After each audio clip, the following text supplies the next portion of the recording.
Hello, everybody. Thank you for coming out. I'm Brittany Hardaway. I'm the president of the National Association of Black Journalists. And welcome to Is Your Melanin Poppin' event. We want to talk about melanin, and we want to talk about what melanin actually means. We want to talk about skin tips and things like that, and just the overall topic of melanin. So right now I'm just going to define melanin for everyone that's wondering what it is and where the word came from. The definition of melanin: the pigment that gives human skin, hair, and their eyes, like that color. Dark-skinned people have more melanin in their skin than light-skinned people have. Melanin is produced by cells called melanocytes. It provides some protection against skin damage from the sun, and the melanocytes increase their production of melanin in response to sun exposure. Freckles, which occur in people of all races, are small, concentrated areas of increased melanin production. Okay, so we want to open it up with a simple question and see what everybody has to say about it. So why has the term melanin become so popular? We see it a lot on social media, everyday life. I got this shirt when I was in Washington for the Million Man March, got melanin. So why has this term become so popular? If anybody wants to start. I honestly only thought that it became real popular because it's been a lot of people of color that'll be like, oh, I'm not black, but I'm African American, or I'm not African American, but I'm black. Like, people have like a different way of how they want to say what they are, and I think melanin is just a broad way, because like everybody who's black has melanin, so. I don't know, I feel like it's more of a, with the whole like Black Lives Matter movement, and not to say that Black Power movement ever ended, but I feel like with the youth that are leading the Black Lives Matter movement, I feel like they're just kind of embracing everything that it is to be black, and they're just basically forcing it upon everybody. I think it's like with the Black Power movement, like that was 70s, 80s, and so like our era Black Power people, which are the Black Lives Matter people, I think that was their phrase, like the fight the power, have power, stuff like that, got melanin, like stuff like that, like that's their thing, like we got this, we got melanin. And plus, look, my black is beautiful and black girls rock and stuff like that. I think it was another thing, like to put ownership on us and to love the skin you're in. Phrases like "my melanin is popping," we had that on the flyer. Do you think saying phrases like that is offensive to people that are lighter or have less melanin? Since melanin, people with darker skin tend to have more than lighter people. So do you guys think that's an offensive phrase or quote to say to people? Not at all. Like the definition read, like everybody has melanin in their skin. So anyone can say my melanin is popping. I think it's just more geared toward like darker skin tone people to say like, oh, my melanin is popping, just because it's, you see it more, it's out there more versus someone who's got a lighter complexion. I really don't think it should be taken offensive. Like, everyone has right to say what they want to say at the end of the day. It's a pride thing, and everybody should be proud of themselves and their appearance, no matter how you look, because people did have insecurities about their skin and how they did look or what's going on. But when you say the phrase "when melanin is popping," it just shows that you like the way you are and you don't really give about what anybody else thinks. It's just like saying that, oh, I love being tall, I love being short. It's not saying you're bashing on tall people, you're bashing on short people. You just love being that. And you love being that should affect other people because that's just you, and you finally accept the way you are. And nobody should judge you for that. If a dark-skinned person like my melanin is popping, you know the definition of melanin and like how the more melanin is greater, then is that gonna make a light-skinned person feel some type of way? It's like people who say all lives matter. It's always gonna be people who are ignorant of it, but you're doing it for the people who understand. Recently, just got into the social media realm and things like that. So does that affect our perception of the way we look? Is that why we're starting to appreciate ourselves more? There's always been stuff that to say oh, appreciate who you are, love the skin you're in. That's always been around. There's just a new term for just something to say my melanin is popping or melanated or whatever.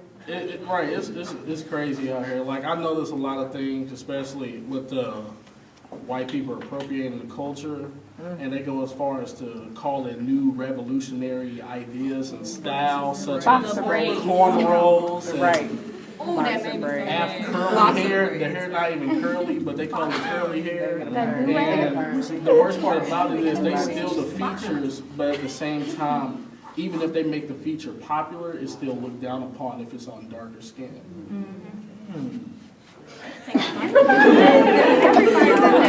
I think it's like a real like fine line between like cultural appropriation and, you know, it not being a cultural appropriation. Because, you know, sometimes, like, I hate to say it, like, we do kind of like, black people as like a culture, we do kind of like sometimes, you know, attack white people for, you know, I guess like sometimes like acknowledging our styles. Like, you know, when Justin Bieber first came out, we was talking about him because, you know, Usher had discovered him and he was dressing black or wanted to be black or blah, blah, blah. I don't know, maybe sometimes, you know, they're like the white dude from Drumline. And, you know, they just really like black people. You know what I mean? And sometimes I think what we fail to acknowledge is it's cool to be black.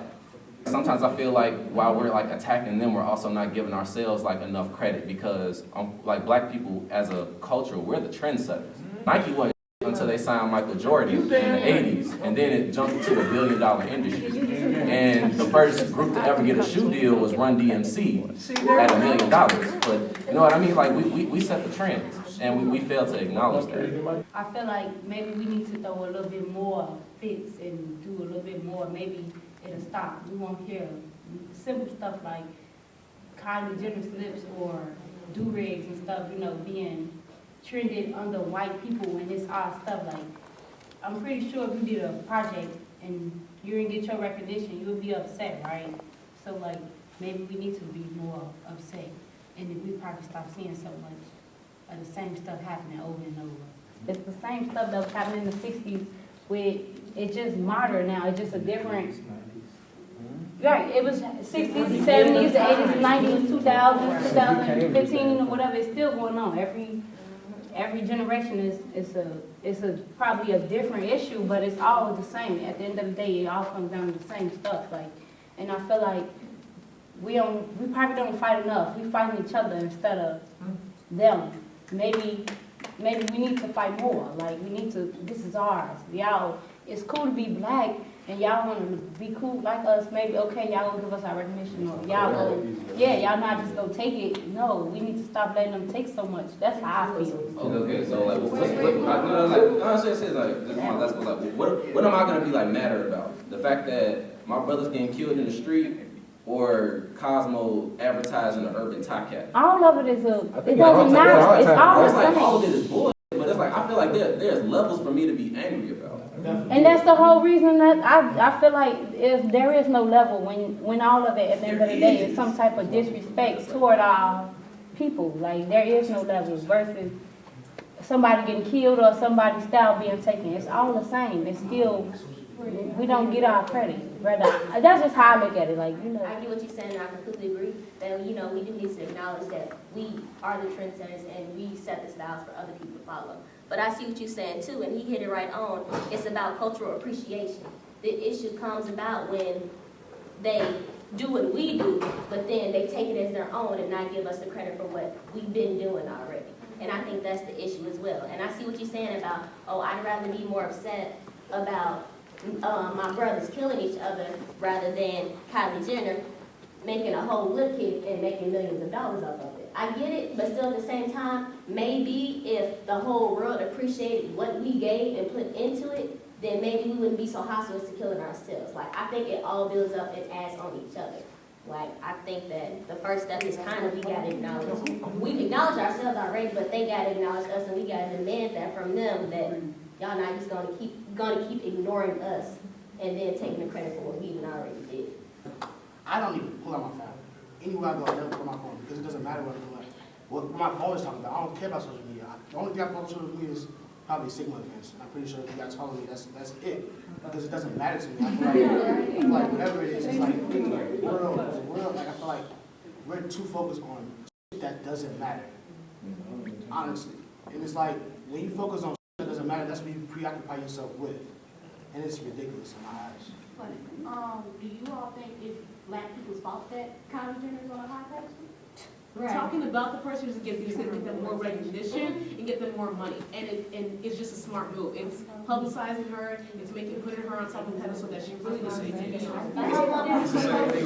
It's now a trend. I'm like, that makes no sense. I mean, the whole big lips thing annoyed the hell out of me because I already got big lips. So when I see Kylie Jenner's white house there with big lips, I get annoyed as hell. I feel like everybody be mad, be like, oh, now she trying to look black or whatever like that. I mean, I'm not saying that it's okay for her to go do it, but I mean, would y'all rather hear that, or would y'all rather hear somebody say, I wanted to do it because I want myself to look better, or would you just, I want to look like a black person? True. Go ahead. So to answer his question, I feel like if she was to come out, you know, with the lip injection, and then she'll post some black woman with some big lips, and she was like, goals. Then I'll be like, okay, the appreciation, like. I would personally be okay with her doing it if she was supporting Black Lives Matter and supporting like issues that happen in the black community and actually were concerned with those problems. But she's not, so that's what makes it not okay. And I wouldn't even care if she was like, oh yeah, I got big lips because I want to have black features just like everybody else. But I would still feel offended because you have fake lips because you're trying to appropriate my culture. But if you're actually concerned with the issues within my culture, then that excuse you wanting to appropriate it because that means you're really about the shit. Yeah. So should a trending topic be like the deciding factor of, you know, you loving your skin, or is that okay that a trending topic helped you? Okay, so we're gonna Accepting your skin and how you look, that's like the first step of you accepting and respecting all other levels of you. Like, the melanin's popping, everybody knows that they like their skin tone now. I talked to a lot of girls, and now a lot of girls take it a step further to go natural. So I think it's all just levels to you further respecting yourself and liking what you are already given versus adding additional things to make you fit what's happening and what's trending now on, like, the media. Whether people like it or not, social media is a part of like our culture. So when you see something being accepted within the culture, then it uplifts you more versus if you're just like a lone wolf standing by yourself, you know, liking what you like, because not everybody came from that household. So social media is going to help you, and if it's bringing out a positive light to people, by all means do it, because to some people social media is like therapy. It's going to help you feel better about yourself, because if you do this to someone, like, you know, in real life, or to a parent, that parent may not know how to tell you like social media tells you. It depends on the person. So that's all I have to say. I feel like it shouldn't play a part because it shouldn't show how you feel about yourself. It should start with yourself. You should learn how to love yourself regardless of what you see. I want to go around. Everybody doesn't have to speak, but I'm gonna start this way. And you know, just share like wonderful things that you use to keep your skin glowing, melanated, clear, or whatever to have healthy, good skin. Lush, the store Lush, like that is my favorite. I'm running out of my product, which I'm kind of sad because I need some more. But like their like face scrubs and stuff, oh my gosh, it's amazing. I use coconut oil, but for people that wear makeup and things like that, I use it as a makeup remover. So it's really good. It's a natural way to remove your makeup, and it gets all your makeup off guaranteed. Also, if you're looking to go the natural route, definitely try black soap. Get it from the beauty supply store. But I don't know how I feel about it. I tried it. My skin started Yeah, burning. my stuff starts breaking My out. skin started burning. Skin did not feel Well, but I good. heard it breaks you out first. Yeah, it breaks you out first, then it like.